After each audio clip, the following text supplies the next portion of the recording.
Samudragupta. So Samudragupta, that Gupta kingdom was enlarged enormously by Chandragupta's son and successor Samudragupta. I have already talked about the background of Gupta's dynasty. The videos has been already uploaded. You can find we can find on my channel.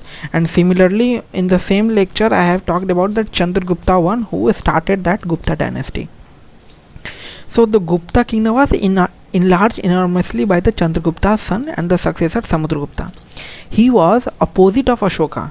Like he was not like Ashoka. Like Ashoka was also not, we can say that he was actually a peace loving and all. After that Kalinga war he changed, but even he was not changed completely, because we can see Ashoka's account where he put his officers and giving punishment to the people who were doing something wrong.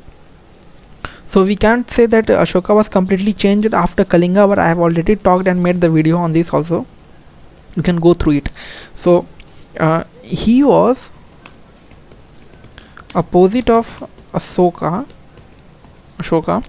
and as Ashoka believed in a he was opposite of Ashoka, as Ashoka believed peace and non-aggression. Okay. Similarly, he was delighted, that Samudragupta was delighted in violence and conquest, winning. Okay. And it is known by the account of his court poet that Harisena was his court poet. He was a poet in his court, and from his account we came to know that he was opposite of Ashoka. And through his inscription of Harisena, that is depicted on the his depiction, he has written that his depiction Samudragupta's depiction was on the same pillar of Allahabad, where the peace loving inscription of the Ashoka is written. Okay, so from this we can also consider that he want to overcome the peace and non-violence of Ashoka. And the places and countries conquered by the Samudragupta can be divided into 5 groups. So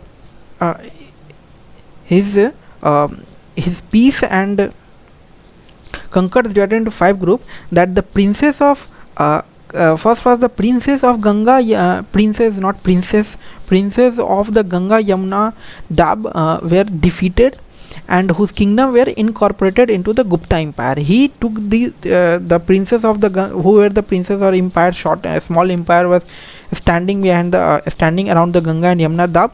He merged it into his Gupta Empire by defeating or even by talking. But he was the violence loving, and he was not from peace, so most probably he defeated through the fight. Second, the rulers of the eastern Himalayan states and some frontier of states such as Nepal, Assam and Bengal, he merged those into the Gupta Empire. After that, he covered some republics of Punjab, that's small emperor or small republics, ruler of Punjab, and the republics which flickered on the ruins of Maya. These regions, like the republics that shot a small empire from Punjab, were under Samudragupta, and the republics which flickered on the ruins of modern empire. Modern empire was mostly in the north and northwestern, like Bihar and all areas, Patna and all, Patliputra and all area.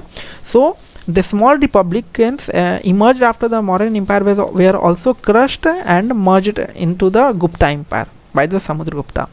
And the forest kingdom situated in the Vindhya region, Atavika Rajyas, which also Samudragupta brought into his control.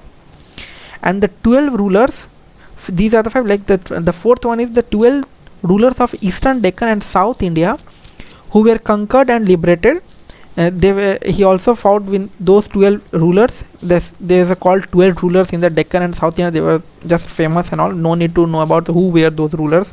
So Samudragupta defeated them and merged it into Gupta's empire, and his reach was as far as Tamil Nadu.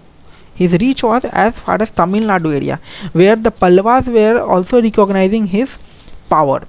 And the fifth one was the Shakas and the Kushans, where Shakas and the Kushans who were ruling in the Afghanistan. So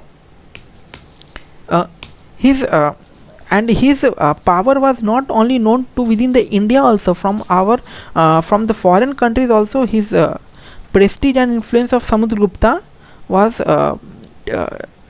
determined. Like the prestige of Samudragupta spread over outside of India.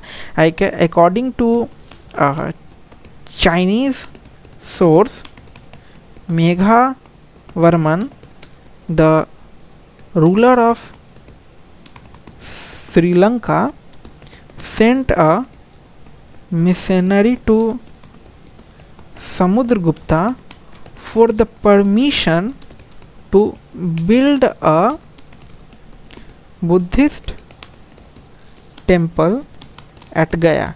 And if we are to believe to egoistic inscription at Allahabad that I have talked about above, that